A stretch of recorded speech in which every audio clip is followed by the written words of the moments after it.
Hello everyone, welcome back to our YouTube channel mentor NSA. मैं तान्या सिंह आप लोगों का अपने यूट्यूब चैनल पे बहुत बहुत स्वागत करती हूँ। तो आज की इस वीडियो में हम लोग बात करने वाले हैं क्लास 10 साइंस के chapter number 2 acid basis and salts के पार्ट 2 की। पार्ट 1 में हम लोगों ने बात की थी एसिड्स और बेस की, कि एसिड्स क्या होते हैं, बेस क्या होती है, उनकी कैरेक्टरिस्टिक्स क्या होती हैं, वो सब हमने पार्ट 1 में पढ़ा था। तो आज की जो हमारी वीडियो होने वाली है, उस वीडियो में हम लोग पढ़ेंगे classification of acids and basis, acid और बेस को कैसे क्लासिफाई करा गया है, और साथ ही साथ इस चैप्टर में जितनी भी एसिड और बेस की रिएक्शंस हैं, कि अगर वो oxide, metal oxide, non metallic oxide के साथ रिएक्ट करते हैं, या फिर अगर एसिड और बेस साथ में रिएक्ट करते हैं तो क्या क्या फॉर्म होता है। तो आज की वीडियो बहुत ही ज्यादा इंपॉर्टेंट होने वाली है। वीडियो शुरू करने से पहले अगर आप हमारे चैनल पे नए हैं तो मेंटर एनएसए को सब्सक्राइब करके उसके बेल आइकन को प्रेस करें। चलिए अब वीडियो शुरू करते हैं। वीडियो में इक्वेशंस पढ़ने से पहले, जो रिएक्शंस हैं उनको पढ़ने से पहले एक बात आती है alkali. What are alkalis? Alkalis क्या होती हैं? हमने बात की थी एसिड्स और बेसिस की। बेसिस से रिलेटेड एक टर्म होती है जिसको बोलते हैं एल्कली। एल्कली क्या होता है, चलिए इसके बारे में बात करते हैं। Alkalis are a special type of bases. ये बोल रहे हैं कि जो एल्कली है वो एक स्पेशल टाइप का बेस होती है। They are bases that dissolve in water to give OH negative hydroxide ions. अब ये बोल रहा है एल्कली क्या होती है। एल्कली एक ऐसा बेस है, एल्कली एक ऐसा स्पेशल टाइप ऑफ बेस है जो कि पानी में डिसॉल्व होता है ताकि वो OH नेगेटिव हाइड्रोक्साइड आयंस क्या कर सके, हाइड्रोक्साइड आयंस को प्रोड्यूस कर सके या फिर रिलीज कर सके, गिव कर सके, दे सके। अगर हम लोग बात करें in simple words, all alkalis are bases but not all bases are alkalis. अब अगर हम लोग बात करें कि जितने भी हमारे एल्कलीज होते हैं वो बेस होते हैं, क्योंकि एल्कली क्या होती है, ऐसा बेस होती है जो पानी में क्या हो जाती है, डिसॉल्व होके OH नेगेटिव आयन रिलीज करती है। लेकिन अगर हम लोग बात करें क्या सारे बेसिस हमारे एल्कलीज में आते हैं, तो इसका जवाब, इसका आंसर होगा नो। हमारे सारे बेसिस एल्कली नहीं होते, क्योंकि सारे बेस वाटर सॉल्यूबल नहीं होते। हर एक बेस वाटर में सॉल्यूबल नहीं होता, वाटर में डिसॉल्व होने के बाद OH नेगेटिव आयन रिलीज नहीं करता। तो अगर हम लोग बात करें एल्कली की, एल्कली एक स्पेशल टाइप ऑफ बेस होता है जिसको पानी में डिसॉल्व करते हैं तो वो OH नेगेटिव आयन रिलीज करता है। जितनी भी एल्कलीज होती हैं वो सब बेसिस होती हैं, लेकिन सारे बेस एल्कली में नहीं आते, क्योंकि सारे बेस वाटर में डिसॉल्व नहीं होते, वाटर सॉल्यूबल नहीं होते। तो ये हुई हमारी बात एल्कलीज की। अगर हम लोग एग्जांपल्स देखें, sodium hydroxide NaOH, sodium hydroxide NaOH, ये एक बेस है। कैसा बेस है? वाटर सॉल्यूबल है, तो इसलिए ये एल्कली है। अगर हम लोग बात करें सोप, पेपर और ड्रेन क्लीनर्स में यूज करा जाता है इसको। सोप मेकिंग में, सोप बनाने में, पेपर और ड्रेन क्लीनर्स में यूज होता है हमारा क्या, सोडियम हाइड्रोक्साइड, जो कि एक वाटर सॉल्यूबल यानी कि एक एल्कली है, वाटर सॉल्यूबल बेस है। बात करते हैं सेकेंड एग्जाम्पल की, पोटेशियम हाइड्रोक्साइड, जो कि होता है KOH। लिक्विड सोप और बैटरीज, जितने भी हमारी लिक्विड सोप होती हैं, लिक्विड फॉर्म में जो सोप आती हैं, या फिर बैटरीज में भी ये यूज करा जाता है। थर्ड एग्जांपल की बात करते हैं, कैल्शियम हाइड्रोक्साइड CaOH का होल ट्वाइस। कैल्शियम हाइड्रोक्साइड ये भी एक एल्कली होता है। White washing, neutralising acidic soil, acidic soil जो होती है जिसमें एसिड का लेवल बहुत ज्यादा होता है, उसको न्यूट्रलाइज करने के लिए यूज होता है। साथ ही साथ वाइट वॉशिंग में भी क्या होता है, CaOH का होल ट्वाइस यूज होता है। नेक्स्ट एग्जांपल की बात करते हैं, अमोनियम हाइड्रोक्साइड, जो कि है NH4OH। ये भी हमारा एक वाटर सॉल्यूबल बेस होता है। हाउस होल्ड क्लीनर्स में यूज करा जाता है और टेक्सटाइल में यूज करा जाता है। बात करते हैं लास्ट एग्जांपल की, मैग्नीशियम हाइड्रोक्साइड MgOH का whole twice. Antacid, milk of magnesia, जो भी हमारे एंटासिड होते हैं, जब हमारे स्टमक में डाइजेशन हो जाती है तो उसको न्यूट्रलाइज करने के लिए, उसको ठीक करने के लिए हम एंटासिड यूज करते हैं, तो उसमें यूज होता है हमारा MgOH का होल ट्वाइस, मैग्नीशियम हाइड्रोक्साइड, जो कि एक एल्कली है, वाटर सॉल्यूबल बेस है। तो ये हुई हमारी बात एल्कलीज की। इंपॉर्टेंट टर्म है, पूछी जाती है। सारे जितने भी एल्कलीज होते हैं वो बेसिस होते हैं, लेकिन सारे बेस एल्कली नहीं होते। तो अब बात करते हैं हमारे नेक्स्ट टॉपिक की। चलिए अब हम लोग पढ़ेंगे क्लासिफिकेशन ऑफ एसिड्स। एसिड की क्लासिफिकेशन किस किस बेसिस पे की गई है और कैसे कैसे एसिड्स को क्लासिफाई करा गया है। चलिए देखते हैं classification of acids. Classification of acids, सबसे पहले बात कर लेते हैं on the basis of source.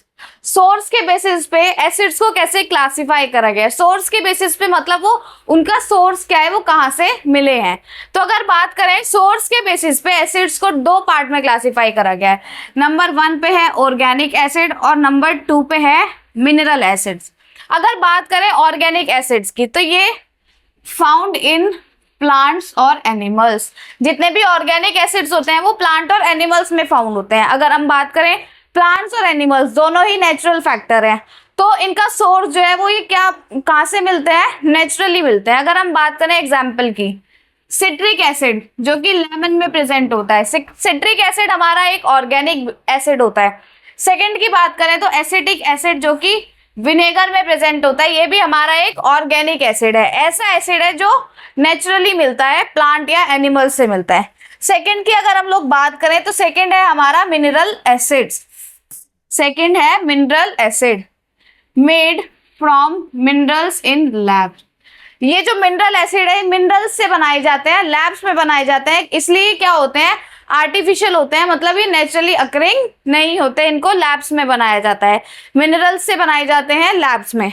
अगर हम एग्जांपल की बात करें तो सबसे पहले है हाइड्रोक्लोरिक एसिड HCl, ये हमारा होता है मिनरल एसिड। नेक्स्ट की बात करें तो नेक्स्ट पे है सल्फ्यूरिक एसिड H2SO4, ये भी हमारा क्या होता है, मिनरल एसिड होता है। तो अगर हम बात करें on the basis of source, source के बेसिस पे एसिड को दो पार्ट्स में क्लासिफाई करा गया है, ऑर्गेनिक एसिड और मिनरल एसिड। अब नीचे क्लैरिफिकेशन के लिए एक पॉइंट दिया गया है, वो देख लेते हैं। Organic acids are weaker than mineral acids. जितने भी ऑर्गेनिक एसिड होते हैं वो मिनरल एसिड से वीक होते हैं। ऑर्गेनिक एसिड क्या होते हैं, जो प्लांट या एनिमल्स में फाउंड होते हैं, प्लांट या एनिमल्स से मिलते हैं। तो अगर हम बात करें ऑर्गेनिक एसिड मिनरल एसिड से वीक होते हैं। For example vinegar is safe to eat. अगर हम बात करें विनेगर की, विनेगर जो है वो हमारा क्या होता है, एक ऑर्गेनिक एसिड है जो कि एसिटिक एसिड भी बोलते हैं हम उसको, मतलब विनेगर में एसिटिक एसिड पाया जाता है। तो जो एसिटिक एसिड विनेगर है वो क्या होता है, इजी टू ईट होता है, उसको हम खा सकते हैं। विनेगर को हम कंज्यूम करते हैं, नॉर्मली हर घर में यूज होता है विनेगर। लेकिन अगर हम बात करें बट HCl इज कोरोसिव, लेकिन जो HCl होता है वो कोरोसिव होता है, हमारे लिए हार्मफुल होता है, हम HCl को कंज्यूम नहीं कर सकते।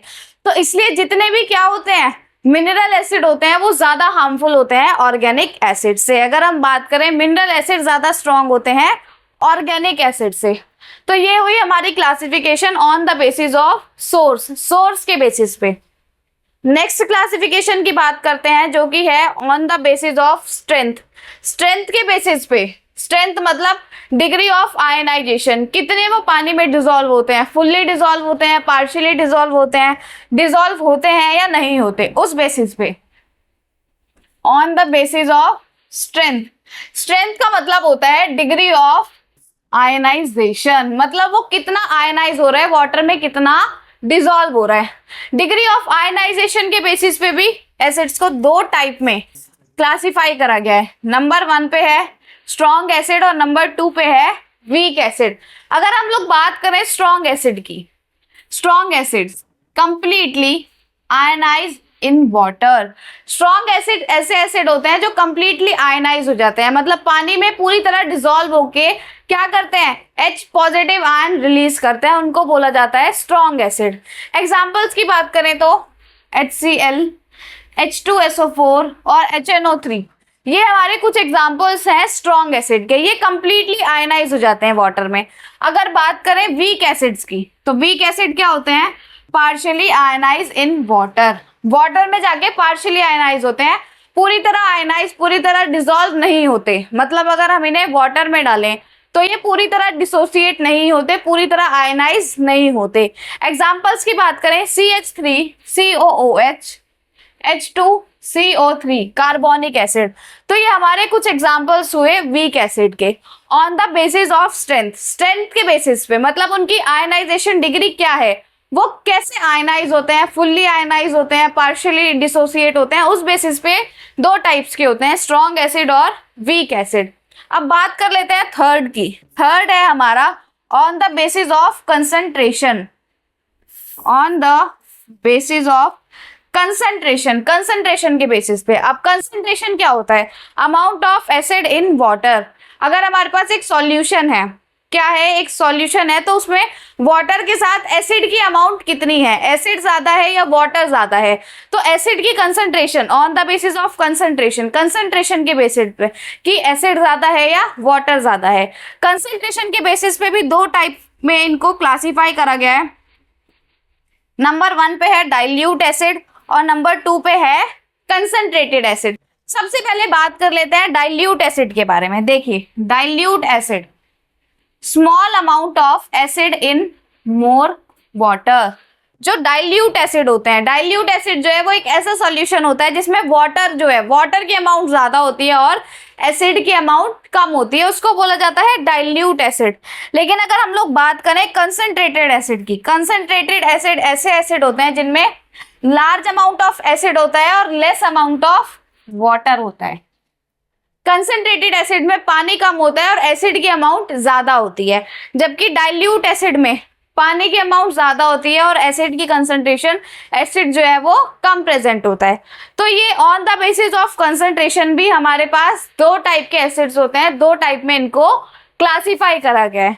अब बात कर लेते हैं नेक्स्ट टॉपिक की, क्लासिफिकेशन ऑफ बेसिस। बेसिस को कैसे क्लासिफाई किया गया है, किन किन बेसिस पे, मतलब किन किन क्राइटेरिया में बेसिस को हमने क्या करा है, क्लासिफाई करा है। चलिए सबसे पहले बात कर लेते हैं on the basis of strength. इसमें भी स्ट्रेंथ के बेसिस पे, यानी कि डिग्री ऑफ आयनाइजेशन, वो कैसे आयनाइज होते हैं, पानी में कैसे डिसोसिएट होते हैं। चलिए दो टाइप में इन्हें क्लासिफाई करा गया है on the basis of strength, strength के बेसिस पे। नंबर 1 पे है स्ट्रॉन्ग बेस, नंबर 2 पे है वीक बेस। स्ट्रॉन्ग बेस क्या होता है, completely dissociates in water.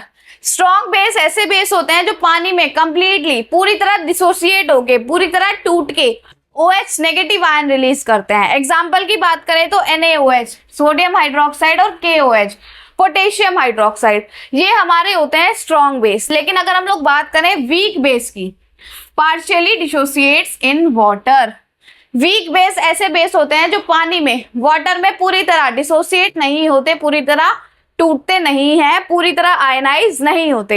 Example की बात करें NH4OH और MgOH की होल ट्वाइस, मैग्नीशियम हाइड्रोक्साइड। तो ये हुई हमारी बात वीक बेस और स्ट्रॉन्ग बेस की। सेकंड की बात कर लेते हैं। सेकंड है on the basis of concentration, concentration के बेसिस पे, on the basis of concentration. यही सेम हमने एसिड्स में पढ़ा था, एसिड्स में भी उन्हें कंसंट्रेशन के बेसिस पे क्या करा था, क्लासिफाई करा था। कंसंट्रेशन का मतलब होता है कि अगर कोई सॉल्यूशन है तो उसमें एसिड या बेस कितना प्रेजेंट है और वाटर की कंसंट्रेशन क्या है, वाटर कितना प्रेजेंट है। चलिए इसमें भी दो तरह से इन्हें क्लासिफाई करा गया, डाइल्यूट बेस और कंसंट्रेटेड बेस। डाइल्यूट बेस क्या होता है, small amount of base in water. ऐसा सॉल्यूशन जिसमें वाटर की कंसंट्रेशन, वाटर की अमाउंट ज्यादा हो और बेस की अमाउंट कम हो, वाटर ज्यादा प्रेजेंट हो और बेस कम प्रेजेंट हो, उसको बोलते हैं डाइल्यूट बेस। लेकिन बात करें कंसंट्रेटेड बेस की, large amount of base in water. जो कंसंट्रेटेड बेस होते हैं उसमें पानी में बेस की अमाउंट ज्यादा होती है, पानी में जो बेस डिसॉल्व है वो ज्यादा होता है। तो ये होते हैं हमारे कुछ क्लासिफिकेशन ऑफ बेसिस। बेसिस को दो टाइप पे क्लासिफाई करा गया है, on the basis of strength और on the basis of concentration. तो ये हुई हमारी बात classification of acids and bases की, कि एसिड्स और बेस को किन किन क्राइटेरिया पे, किन किन बेसिस पे क्लासिफाई करा गया है। चलिए अब हम स्टार्ट करते हैं हमारा इंपॉर्टेंट टॉपिक, जो कि है chemical reactions of acids and basis. क्योंकि हमारे चैप्टर का नाम क्या है, एसिड्स, बेसिस एंड सॉल्ट्स। तो हमने एसिड के बारे में पढ़ा, एसिड क्या होते हैं, बेस के बारे में पढ़ा, बेस क्या होते हैं, फिर उनकी क्लासिफिकेशन पढ़ी, अब हम लोग पढ़ेंगे कि वो अगर किसी दूसरे एसिड बेस के साथ या फिर एसिड मेटल नॉन मेटल के साथ रिएक्ट करते हैं तो क्या क्या फॉर्म होते हैं और कैसे वो रिएक्ट करते हैं। तो चलिए शुरू करते हैं हमारा chemical reactions of acids and bases, acids और बेस की केमिकल रिएक्शंस के बारे में। चलिए नंबर 1 पे है reaction of acids with metal. जब हम एसिड को मेटल के साथ रिएक्ट करवाते हैं तो क्या क्या फॉर्म होता है। व्हेन एन एसिड, जब एक एसिड रिएक्ट करता है मेटल के साथ, जब एक एसिड, अगर हम इसकी बात करें जनरल रिएक्शन की बात करें तो जब एसिड मेटल के साथ रिएक्ट करता है तो क्या क्या होता है। Hydrogen gas is released and a salt is form. जब भी एसिड मेटल के साथ रिएक्ट करता है तो सॉल्ट फॉर्म होता है और हाइड्रोजन गैस रिलीज होती है। क्या होता है, जब भी एसिड मेटल के साथ रिएक्ट करता है तो सॉल्ट फॉर्म होता है और हाइड्रोजन गैस रिलीज होती है। चलिए एग्जांपल से समझते हैं इसको कि जब भी क्या होता है एसिड और मेटल रिएक्ट करते हैं तो कैसे कैसे रिएक्शन होती है। चलिए एग्जांपल 1 की बात करते हैं। हाइड्रोक्लोरिक एसिड, HCl को हमने रिएक्ट करवाया है जिंक मेटल के साथ। हाइड्रोक्लोरिक एसिड एक एसिड है HCl, हाइड्रोक्लोरिक एसिड उसको मेटल Zn यानी कि जिंक मेटल के साथ रिएक्ट करवाया तो क्या बनेगा, एक तो सॉल्ट फॉर्म होगा, देखिए HCl प्लस Zn, इनको हम रिएक्ट करवा रहे हैं तो क्या बनेगा, सॉल्ट फॉर्म होगा ZnCl2 plus hydrogen gas release होगी। क्या होगा, सॉल्ट फॉर्म होगा। हम लोग यहाँ पे देख सकते हैं ZnCl2 एक सॉल्ट फॉर्म हो गया और साथ ही साथ क्या हो रही है, हाइड्रोजन गैस रिलीज हो रही है। तो जब भी कोई एसिड मेटल के साथ रिएक्ट करता है तो सॉल्ट फॉर्म होता है और हाइड्रोजन गैस रिलीज होती है। ये हुई हमारी बात किसकी, एसिड और मेटल की रिएक्शन की। सेकेंड एग्जांपल की बात कर लेते हैं। सल्फ्यूरिक एसिड H2SO4 एक एसिड है जिसको हम मैग्नीशियम मेटल के साथ रिएक्ट करवा रहे हैं तो क्या क्या होगा, MgSO4 सॉल्ट फॉर्म होगा और साथ ही साथ हाइड्रोजन गैस रिलीज होगी। तो याद रखिएगा जब भी कोई एसिड मेटल के साथ रिएक्ट करता है तो एसिड और मेटल की रिएक्शन से सॉल्ट फॉर्म होता है और हाइड्रोजन गैस रिलीज होती है। चलिए आगे बात करते हैं। अब जो हाइड्रोजन गैस रिलीज हुई है उसको हम कैसे टेस्ट कर सकते हैं कि वहां पे हाइड्रोजन गैस रिलीज हो रही है या नहीं हो रही, क्योंकि हमने बात की कि जब भी एसिड और मेटल रिएक्ट करते हैं तो सॉल्ट बनता है और साथ में हाइड्रोजन H2 गैस भी रिलीज होती है। तो अब उसको हम कैसे चेक करें हाइड्रोजन गैस रिलीज हो रही है या नहीं। टेस्ट फॉर हाइड्रोजन गैस, उसको कैसे हम टेस्ट कर सकते हैं, कैसे चेक कर सकते हैं। चलिए, the gas evolved after reaction of acid with metal can be tested by bringing a lighted candle near it। अब जब हमने एसिड और मेटल की रिएक्शन कराई, एसिड और मेटल रिएक्ट हुए तो उसमें जो हाइड्रोजन गैस रिलीज हुई है उसको हम कैसे चेक कर सकते हैं। अगर हम एक लाइटेड कैंडल, एक जलती हुई कैंडल उसके पास ले आए, if the gas burns with a pop sound, अगर वो गैस जलती है एक पॉप साउंड के साथ, एक पॉप साउंड निकलता है जब आप एक लाइटेड कैंडल को उसके पास ले जाते हैं तो पॉप साउंड के साथ जलती है, then it confirms the evolution of hydrogen gas. तो वो जो पॉप साउंड वहां पे हुआ वो क्या करती है, वो कंफर्मेशन देती है कि हाइड्रोजन गैस इवॉल्व हो रही है, हाइड्रोजन गैस रिलीज हो रही है। Burning with pop sound is the characteristic test for hydrogen gas. जब वो पॉप साउंड के साथ बर्न हो रही है, हमने क्या किया, एसिड और मेटल ने रिएक्ट किया, अब हमें ये चेक करना है कि वहां पे हाइड्रोजन गैस रिलीज हो रही है या नहीं हो रही। तो हम लोग क्या करेंगे, एक लाइटेड, एक जलती हुई कैंडल ले आएंगे उसके पास। अगर वो कैंडल पॉप साउंड के साथ बर्न हो रही है, पॉप साउंड वहां पे निकल रहा है, तो उसको हम बोलेंगे कि ये क्या है, यहाँ पे हाइड्रोजन गैस रिलीज हो रही है। क्योंकि जो पॉप साउंड होती है वो कैरेक्टरिस्टिक टेस्ट है कि यहाँ पे क्या है, हाइड्रोजन गैस यानी कि H2 गैस इवॉल्व हो रही है, रिलीज हो रही है। अब ये कह रहा है why pop sound, pop sound क्यों निकलता है। H2 burns explosively with O2 in air. अब हमने वहां पे रिएक्शन करवाई थी, तो रिएक्शन करवाने के बाद हम कैंडल उसके पास लेके गए, तो वहां पे जो H2 गैस वहां पे इवॉल्व हो रही है वो एयर में प्रेजेंट O2 के साथ क्या करेगी, एक्सप्लोसिवली बहुत तेजी से रिएक्ट करेगी, जिसकी वजह से वहां पे हमें पॉप साउंड देखने के लिए मिलता है। पॉप साउंड सुनते हैं हम लोग वहां पे, जिससे हमें पता चलता है कि H2 हाइड्रोजन गैस रिलीज हुई है। अब हम बात करते हैं हमारे सेकेंड टाइप ऑफ रिएक्शन की, reaction of basis with metals. अभी हमने बात की एसिड की मेटल के साथ रिएक्शन करवाते हैं तो क्या होता है। अब जो हमारी सेकेंड टाइप ऑफ रिएक्शन है वो है कि बेस को मेटल के साथ रिएक्ट करवाते हैं तो क्या होता है। चलिए, बेस में भी कैसे, एम्फोटेरिक मेटल्स रिएक्शन, इसको हम बोलते हैं amphoteric metals reaction. Amphoteric metals क्या होते हैं?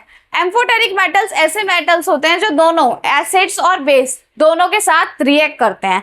तो अभी हमने जो नंबर 1 रिएक्शन पढ़ी वो हमारी थी एसिड और मेटल की। अब जो हम रिएक्शन पढ़ेंगे वो है बेस और मेटल की। चलिए, जनरल रिएक्शन की बात करते हैं। जब हम मेटल को बेस के साथ रिएक्ट करवाते हैं, क्या करवाते हैं, मेटल को बेस के साथ रिएक्ट करवाते हैं तो वहां पे सॉल्ट की फॉर्मेशन होती है, कॉम्प्लेक्स सॉल्ट बनता है। कैसा? कॉम्प्लेक्स सॉल्ट बनता है और H2 हाइड्रोजन गैस रिलीज होती है। चलिए समझते हैं इसको कि कैसे इसमें हाइड्रोजन गैस रिलीज होती है, कैसे बेसिस और मेटल रिएक्ट करते हैं। चलिए, certain metals specially amphoteric metals like zinc and aluminium react with strong bases like NaOH और KOH। अब ये बोल रहा है कि कुछ सर्टेन मेटल्स ऐसे होते हैं, कुछ मेटल्स ऐसे होते हैं specially amphoteric metals. Amphoteric metals क्या होते हैं? ऐसे मेटल जो दोनों एसिड और बेस दोनों के साथ रिएक्ट करते हैं। तो अब ये बात कर रहे हैं कि कुछ सर्टेन मेटल्स ही ऐसे होते हैं जैसे कि amphoteric metal like zinc and aluminium, जो कि क्या करते हैं, स्ट्रॉन्ग बेसिस के साथ रिएक्ट करते हैं। मतलब सारे मेटल बेस के साथ रिएक्ट नहीं करते। एम्फोटेरिक मेटल जो है वो स्ट्रॉन्ग बेस के साथ रिएक्ट करते हैं। स्ट्रॉन्ग बेस यानी कि NaOH और KOH। स्ट्रॉन्ग बेस क्या होते हैं? स्ट्रॉन्ग बेस ऐसे बेसिस जिसमें OH नेगेटिव आयंस की कंसंट्रेशन ज्यादा हो। तो सारे मेटल जो है वो बेसिस के साथ रिएक्ट नहीं करते, सिर्फ एम्फोटेरिक मेटल जो है बेस के साथ रिएक्ट करते हैं। चलिए आगे बात करते हैं। This reaction produces a complex salt and hydrogen gas. ये जो रिएक्शन होती है एम्फोटेरिक मेटल और बेस के बीच में, तो उससे क्या होता है, कॉम्प्लेक्स सॉल्ट फॉर्म होता है और हाइड्रोजन गैस रिलीज होती है। एग्जांपल की बात कर लेते हैं, जिंक जो कि हमारा एक मेटल है, उसको हम रिएक्ट करवा रहे हैं सोडियम हाइड्रोक्साइड NaOH के साथ। जिंक को NaOH क्या है, एक स्ट्रॉन्ग बेस है, उसके साथ रिएक्ट करवा रहे हैं। तो यहाँ पे Na2ZnO2 सोडियम जिंकेट क्या है, ये सोडियम जिंकेट एक कॉम्प्लेक्स सॉल्ट फॉर्म हुआ है और हाइड्रोजन गैस रिलीज हो रही है। तो ये हुई हमारी बात किसकी, मेटल की और बेस के रिएक्शन की। सेकंड एग्जांपल की बात करते हैं, एल्यूमिनियम Al को हम रिएक्ट करवा रहे हैं NaOH स्ट्रॉन्ग बेस के साथ, तो क्या क्या फॉर्म होगा। अब देखिए यहाँ पे 6H2O भी है, इसमें वाटर भी है। तो जब हम उनको रिएक्ट करवा रहे हैं तो NaClOH की पावर 4 की होल पावर 4। तो यहाँ पे एक सॉल्ट फॉर्म हो रहा है, कॉम्प्लेक्स सॉल्ट, जो कि है सोडियम एल्यूमिनेट। क्या फॉर्म हुआ, सोडियम एल्यूमिनेट एक कॉम्प्लेक्स सॉल्ट बना और हाइड्रोजन H2 गैस रिलीज हुई। तो जब भी मेटल की रिएक्शन करवाते हैं हम एसिड या बेस के साथ, मेटल की रिएक्शन करवाते हैं एसिड या बेस के साथ, तो सॉल्ट फॉर्म होता है और हाइड्रोजन गैस रिलीज होती है। चलिए अब आगे बात कर लेते हैं जो हमारी थर्ड टाइप ऑफ रिएक्शन होने वाली है, जो कि है एसिड्स और मेटल कार्बोनेट और मेटल हाइड्रोजन कार्बोनेट के बीच में। एसिड को अब हम रिएक्ट करवाएंगे, मतलब एसिड की जो रिएक्शन होगी वो मेटल कार्बोनेट और एसिड की रिएक्शन मेटल हाइड्रोजन कार्बोनेट के साथ होगी। चलिए जनरल रिएक्शन की बात कर लेते हैं। सबसे पहले अगर हम बात करें विद मेटल कार्बोनेट, एसिड्स को हम रिएक्ट करवा रहे हैं मेटल कार्बोनेट के साथ, तो क्या क्या फॉर्म होगा, सॉल्ट फॉर्म होगा, H2O वाटर फॉर्म होगा और CO2 carbon dioxide gas release होगी। लेकिन अगर हम लोग बात करें मेटल हाइड्रोजन कार्बोनेट के साथ, अभी हमने पढ़ा कि मेटल कार्बोनेट के साथ अगर एसिड को रिएक्ट करवाते हैं तो सॉल्ट बनता है, H2O वाटर बनता है और CO2 गैस रिलीज होती है। अब अगर हम मेटल को हाइड्रोजन बाइकार्बोनेट के साथ, एसिड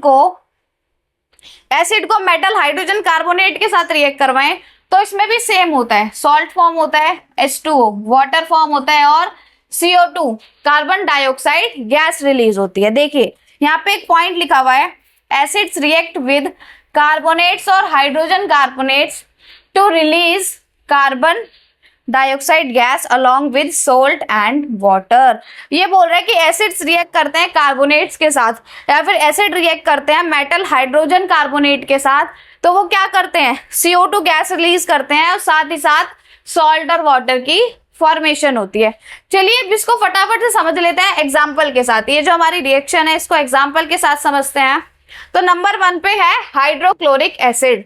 क्या है नंबर 1 पे? हाइड्रोक्लोरिक एसिड HCl, जिसको हम रिएक्ट करवा रहे हैं सोडियम कार्बोनेट यानी कि सोडियम कार्बोनेट मेटल कार्बोनेट के साथ। सोडियम एक मेटल होता है तो मेटल कार्बोनेट Na2CO3 के साथ एसिड को रिएक्ट करवा रहे हैं। तो क्या क्या फॉर्म होगा?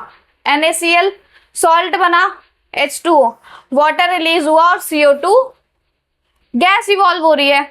अगर हम बात करें नेक्स्ट एग्जांपल की, सल्फ्यूरिक एसिड यानी H2SO4 को हम रिएक्ट करवा रहे हैं सोडियम हाइड्रोजन कार्बोनेट के साथ, मतलब मेटल हाइड्रोजन कार्बोनेट के साथ, NaHCO3 के साथ। तो यहाँ पे क्या क्या फॉर्म होगा?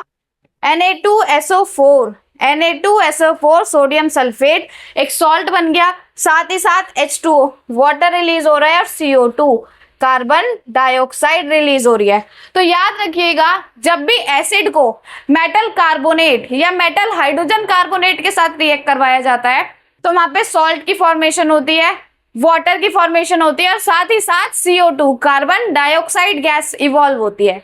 चलिए अब बात कर लेते हैं नेक्स्ट रिएक्शन की। नेक्स्ट रिएक्शन पढ़ने से पहले हमने बात की कि जब भी हम रिएक्ट करवाते हैं मेटल कार्बोनेट या मेटल हाइड्रोजन कार्बोनेट को एसिड के साथ तो वहां पे CO2 गैस इवॉल्व होती है। अब हम कैसे टेस्ट कर सकते हैं कि वहां पे CO2 गैस इवॉल्व हुई है?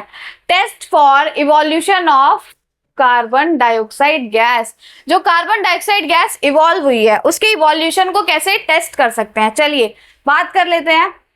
Carbon dioxide turns lime water milky when passed through it. ये बोल रहा है जब भी लाइम वाटर यानी कि CaOH का होल ट्वाइस, इसमें जब भी हम क्या करते हैं CO2 को रिएक्ट करवाते हैं CaOH के होल ट्वाइस के साथ, लाइम वाटर में जब भी कार्बन डाइऑक्साइड गैस पास की जाती है तो वो क्या होता है?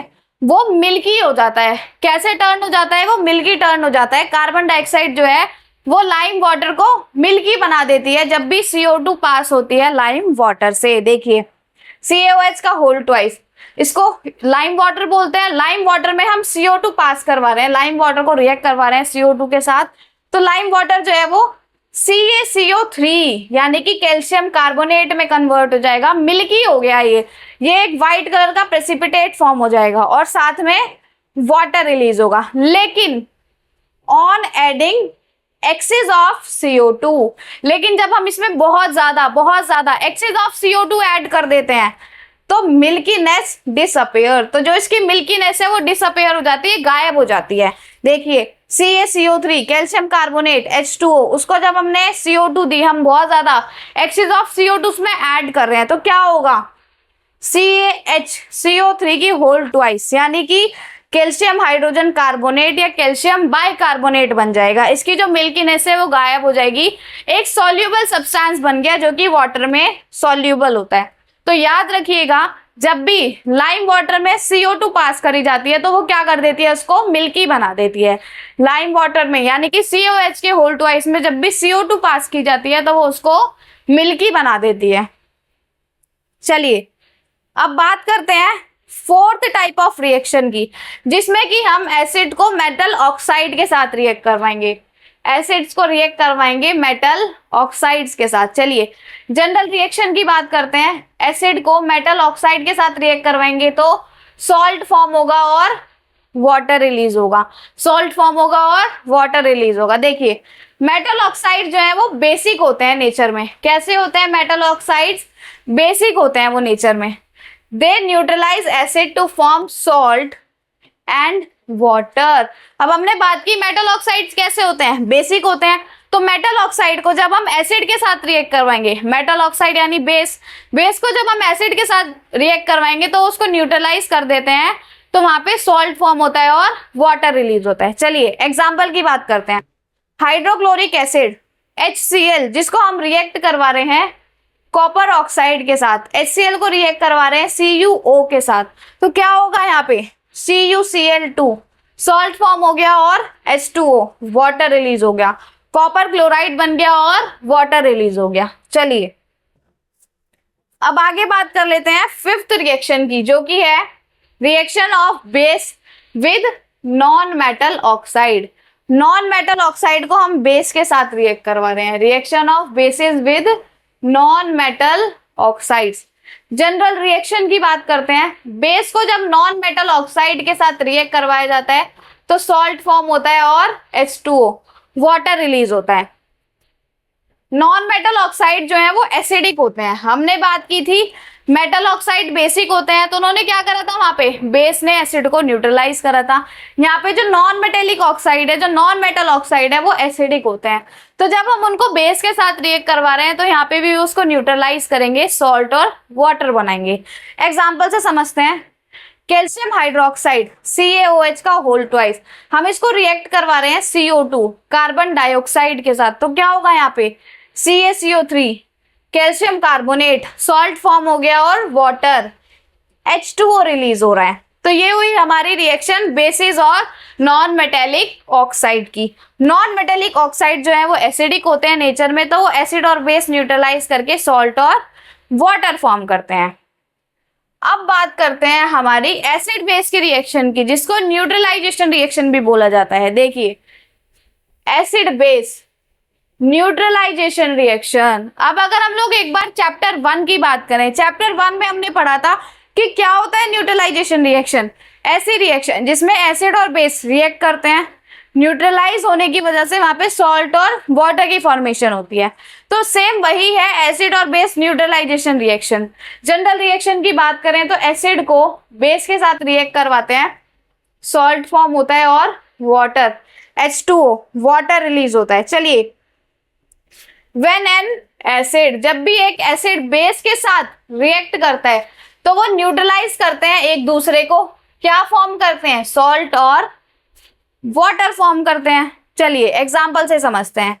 हाइड्रोक्लोरिक एसिड HCl, जिसको रिएक्ट करवाया जा रहा है NaOH सोडियम हाइड्रोक्साइड बेस के साथ, एसिड को बेस के साथ रिएक्ट करवा रहे हैं, तो यहाँ पे NaCl sodium chloride, salt form हो गया सोडियम क्लोराइड, और क्या हुआ H2O वाटर की फॉर्मेशन हुई। सेकेंड एग्जांपल देखते हैं। सल्फ्यूरिक एसिड H2SO4, जिसको रिएक्ट करवाया जा रहा है पोटेशियम हाइड्रोक्साइड KOH के साथ। H2SO4 को KOH एसिड को बेस के साथ रिएक्ट करवा रहे हैं, तो K2SO4 पोटेशियम सल्फेट सॉल्ट बना और H2O वाटर रिलीज हो गया। तो ये हुई हमारी बात एसिड और बेस न्यूट्रलाइजेशन रिएक्शन की। अब बात करते हैं, एक टॉपिक आता है व्हाट हैपेंस, क्या होता है, what happens when acid is mixed with water. क्या होता है जब हम एसिड को वाटर के साथ मिक्स करते हैं। चलिए बात कर लेते हैं एसिड और वाटर की, कि जब एसिड को वाटर के साथ मिक्स किया जाता है तो क्या होता है। When an acid is dissolved in water it ionize to produce hydrogen ions H positive और हाइड्रोनियम आयंस H3O पॉजिटिव। ये बोल रहा है कि जब भी किसी एसिड को वाटर में डिसॉल्व करा जाता है तो वो आयनाइज हो जाता है। आयनाइज होने की वजह से वो आयंस प्रोड्यूस करता है, हाइड्रोजन H पॉजिटिव आयंस या फिर हाइड्रोनियम H3O पॉजिटिव आयंस। हमें पता है, हमने बात की थी जब एसिड के बारे में पढ़ा था कि एसिड्स क्या करते हैं, वाटर में डिसॉल्व होने के बाद H पॉजिटिव या H3O पॉजिटिव आयंस को प्रोड्यूस करते हैं। आगे बात करते हैं, देखिए HCl हाइड्रोक्लोरिक एसिड को हम क्या कर रहे हैं, H2O वाटर में डिसॉल्व कर रहे हैं, तो यहाँ पे इसने H positive hydrogen ion release कर रहे हैं। नेक्स्ट अगर हम बात करें HCl एसिड को हमने वाटर में क्या करा, डिसॉल्व करा, तो यहाँ पे इसने H3O positive hydronium ions release करे। तो जब भी वाटर में डिसॉल्व किया जाता है एसिड को, वाटर में एसिड को डिसॉल्व किया जाता है तो H पॉजिटिव या H3O पॉजिटिव आयंस वो प्रोड्यूस करते हैं। Why is the reaction highly exothermic? अब ये जो रिएक्शन है ये बहुत ज्यादा एक्सोथर्मिक क्यों है। जब हम वाटर में एसिड को मिलाते हैं तो ये रिएक्शन एक्सोथर्मिक क्यों है, उसके बारे में बात करते हैं। When you mix acid with water, जब भी हम एसिड को वाटर में मिक्स करते हैं a large amount of heat is release, बहुत ज्यादा लार्ज अमाउंट में हीट है वो रिलीज होती है। जब भी एसिड को पानी में मिलाया जाता है तो बहुत ज्यादा अमाउंट की जो हीट है वो रिलीज होती है, निकलती है। This happens because the process of dissolving an acid in water involves breaking bonds in the acid. अब ऐसा क्यों होता है कि जब हम एसिड को पानी में मिलाते हैं तो बहुत ज्यादा हीट निकलती है? ऐसा क्यों होता है? ऐसा इसलिए होता है कि जब भी हम एसिड को पानी में मिलाते हैं तो उसकी वजह से जो बॉन्ड्स हैं, एसिड के जो बॉन्ड है वो एसिड के बॉन्ड टूटते हैं and forming new bonds between H positive ions and water molecule. अब जब भी हम वाटर में एसिड को डाल रहे हैं तो एसिड के बॉन्ड टूटते हैं और एसिड नए बॉन्ड बनाता है वाटर मॉलिक्यूल के साथ, जिसकी वजह से क्या होता है? The formation of H3O positive ion releases energy. अब यहाँ पे जो एसिड के बॉन्ड टूट के वो वाटर के साथ नए बॉन्ड बना रहे हैं, H3O पॉजिटिव की फॉर्मेशन हुई है तो उससे एनर्जी रिलीज होती है। क्या होती है? H3O पॉजिटिव की जो फॉर्मेशन हुई है उससे एनर्जी रिलीज होती है। तो इसीलिए जब भी हम क्या करते हैं, वाटर में एसिड को मिलाते हैं तो एसिड के बॉन्ड टूटते हैं। एसिड के बॉन्ड टूटने के बाद वो वाटर के साथ नए बॉन्ड बनाता है, जिससे H3O पॉजिटिव की फॉर्मेशन से बहुत ज्यादा एनर्जी रिलीज होती है। तो इसीलिए बोला जाता है कि हमेशा पानी में एसिड को मिलाना चाहिए, एसिड में पानी को नहीं मिलाना चाहिए, क्योंकि वो क्या हो सकता है, वो बहुत ज्यादा एक्सोथर्मिक होती है, उसमें बहुत ज्यादा हीट रिलीज हो सकती है जो हमें हार्म कर सकती है, बर्स्ट भी हो सकती है, कोई चीजें मतलब बहुत ज्यादा नुकसान, डिस्ट्रक्शन भी हो सकता है। देखिए, always add acid to water slowly. हमेशा क्या करना चाहिए? पानी में एसिड को डालना चाहिए बहुत धीरे धीरे। एसिड टू वाटर, एसिड को पानी में डालना चाहिए धीरे धीरे। विद कॉन्स्टेंट स्टीयरिंग, उसको धीरे धीरे स्टिर करते हुए उसको क्या करना चाहिए? एसिड को पानी में मिलाना चाहिए। Never add water to concentrated acid, कभी भी हमें एसिड में पानी नहीं मिलाना चाहिए। हमेशा क्या करना चाहिए? एसिड में पानी नहीं मिलाना चाहिए, पानी में एसिड मिलाना चाहिए, वो भी धीरे धीरे। चलिए आगे बात कर लेते हैं, इसका रीजन क्या होता है। हमने पढ़ा कि हमें क्या करना चाहिए? पानी में एसिड मिलाना चाहिए, एसिड में पानी कभी नहीं मिलाना चाहिए। तो उसका रीजन देख लेते हैं। चलिए, रीजन क्या होता है? If water is added to acid, अगर हम एसिड में पानी को मिलाएंगे, the heat generated is so large, तो जो हीट निकलेगी वो बहुत ज्यादा होगी, that the water instantly boils. अब अगर हम क्या करेंगे? वाटर को एसिड में मिक्स करेंगे। अगर हम क्या करेंगे? वाटर को एसिड में मिक्स करेंगे तो उसमें से इतनी ज्यादा हीट निकलेगी कि वो जो वाटर है वो बॉईल हो जाएगा, पानी बॉईल हो जाएगा। This may cause the acid to splatter out of the container, जिसकी वजह से क्या हुआ कि वो जो एसिड है वो एसिड कंटेनर से स्प्लैटर मतलब बाहर निकल जाएगा। Can lead to burn and can lead to burn, जिस वजह से क्या हो सकता है? बर्न्स भी हो सकते हैं। But when acid is added to water, लेकिन जब एसिड को पानी में मिलाया जाता है, स्लोली धीरे धीरे जब एसिड को पानी में मिलाया जाता है, heat is absorbed by the large amount of water safely. तो जब भी हम एसिड को पानी में मिलाते हैं तो जो हीट होती है, वाटर क्या करता है? हीट को एब्जॉर्ब कर लेता है। तो इसीलिए हमें क्या नहीं करना चाहिए? हमें एसिड में पानी नहीं मिलाना चाहिए, हमेशा पानी में एसिड मिलाना चाहिए, वो भी धीरे धीरे। तो आज की इस वीडियो में हमने बात की किसकी? क्लासिफिकेशन ऑफ एसिड और बेसिस की, और साथ ही साथ एसिड और बेस की जो रिएक्शंस होती हैं वो बहुत ज्यादा इंपॉर्टेंट है, तो वो भी आज की वीडियो में हमने कवर की। तो अगर आप लोगों को वीडियो हेल्पफुल लगी हो, वीडियो पसंद आई हो, तो वीडियो को ज्यादा से ज्यादा अपने दोस्तों तक शेयर करें और लाइक करना बिल्कुल ना भूलें। तो मिलते हैं इससे नेक्स्ट वीडियो में आगे के चैप्टर के साथ। तब तक के लिए बाय बाय, टेक केयर।